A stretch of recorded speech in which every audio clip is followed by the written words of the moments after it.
जय श्री राधे कृष्णा। ओम नमो भगवते वासुदेवाय नमः। ओम नमः शिवाय। आप सभी भक्तों को माघ मास कृष्ण पक्ष की सटतिला एकादशी की बहुत बहुत शुभकामनाएं। आप सभी के जीवन में भगवान लक्ष्मी नारायण की कृपा सदा सर्वदा ही बनी रहे।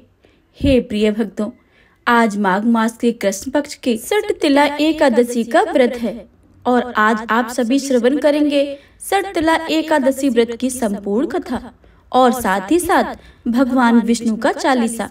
तो आप सभी से अनुरोध है कि इस कथा को भक्ति भाव से और प्रसन्न मन चित्त से पूरा अवश्य सुने और कमेंट बॉक्स में भगवान विष्णु की जय लिखना बिल्कुल भी मत भूलिएगा। आइए भक्तों, प्रेम से सुनते हैं सटतिला एकादशी व्रत की संपूर्ण कथा। तो प्रेम से बोलिए लक्ष्मी नारायण भगवान की जय। युधिष्ठिर ने पूछा, जगन्नाथ श्री कृष्ण आदिदेव जगतपते, माघ मास के कृष्ण पक्ष में कौन सी एकादशी होती है, उसके लिए कैसी विधि है तथा उसका फल क्या है? महाप्राय कृपा करके ये सब बातें बताइए। भगवान श्री कृष्ण बोले, हे राजन सुनो, माघ मास के कृष्ण पक्ष की जो एकादशी है वह सटतिला नाम से विख्यात है, जो सब पापों को नाश करने वाली है। अब तुम सटतिला की पाप हारनी व्रत कथा सुनो, जिसे मुनि श्रेष्ठ पुलत्स ने दलभ से कहा था। और दलभ ने पूछा, ब्राह्मण, मृत्युलोक में आए हुए प्राणी प्रायः पाप कर्म करते हैं, उन्हें नरक में जाना पड़ता है। इसके लिए कौन सा उपाय है, आप बताने की कृपा करें। पुलस्त जी बोले, हे महाभाग, तुमने बहुत ही अच्छी बात पूछी है, बतलाता हूँ, उसको ध्यान से सुनो। माघ मास आने पर मनुष्य को चाहिए कि वह नहा धोकर पवित्र होकर इंद्रियों को संयम में रखते हुए काम क्रोध अहंकार लोभ और चुगली आदि बुराइयों को त्याग दे। हे देवादिदेव, भगवान का स्मरण करके जल से पैर धोकर भूमि पर पड़े हुए गोबर का संग्रह करे। उसमें तिल और कपास छोड़कर 108 पिंडिकाएं बनाए। फिर माघ मास में अब आध्या या मूल नक्षत्र आए, तब कृष्ण पक्ष की एकादशी करने के लिए नियम ग्रहण करे। भली भांत स्नान करके पवित्र होकर शुद्ध भाव से देवादिदेव श्री विष्णु की पूजा करे। कोई भूल हो जाने पर श्री कृष्ण का नामोच्चारण करे। रात्रि को जागरण और होम करे। चंदन अग्रजा कपूर नैवेद्य आदि सामग्री से शंख चक्र और गदाधारी देवेश्वर श्री हरि की पूजा करे। तत्पश्चात भगवान का स्मरण करके बारंबार श्री कृष्ण का नाम उच्चारण करते हुए कुम्हेड़े नारियल अथवा बिजौरे के फल से भगवान को विधि पूर्वक पूजा करके अर्घ दे।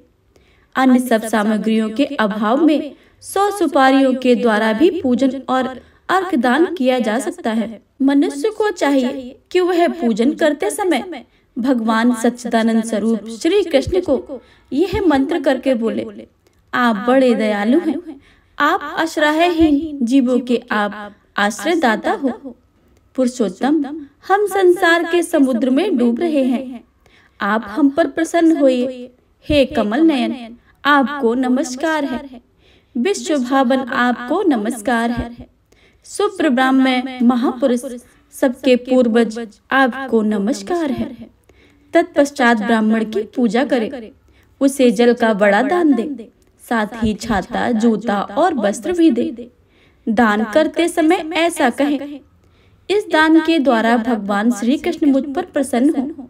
अपनी शक्ति के अनुसार श्रेष्ठ ब्राह्मण को काली गौ का दान करे। द्विज श्रेष्ठ विद्वान पुरुष को चाहिए कि वह तिल से भरा हुआ पात्र भी दान करे।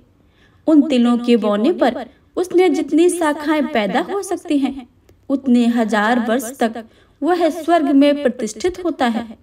तिल से स्नान कर तिल का उपटन बनाए, तिल से होम करे, तिल मिलाया हुआ जल पिए, तिल का दान करे और तिल भोजन के समय काम में लाए। इस प्रकार 6 कर्मों में तिल का उपयोग करने से यह एकादशी सटतिला कहलाती है। इस व्रत के करने से अनेक प्रकार के पाप नष्ट हो जाते हैं। इतना कहकर पुलत्स्य ऋषि ने कहने लगे कि अब मैं तुमसे इस एकादशी की कथा कहता हूँ। एक समय नारद जी ने भगवान श्री विष्णु से यह प्रश्न किया था और भगवान ने जो सर्तिला एकादशी का महात्म्य नारद जी से कहा सो मैं तुमसे कहता हूँ। भगवान ने नारद जी से कहा कि हे नारद, मैं तुमसे सत्य घटना कहता हूँ, तुम ध्यान पूर्वक होकर सुनो। प्राचीन काल में मृत्युलोक में एक ब्राह्मणी रहती थी। वह सदैव व्रत किया करती थी। एक समय वह 1 मास तक व्रत करती रही।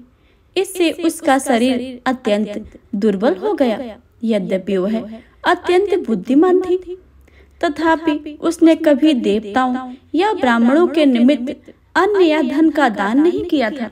इससे इसकी तृप्ति होना कठिन है।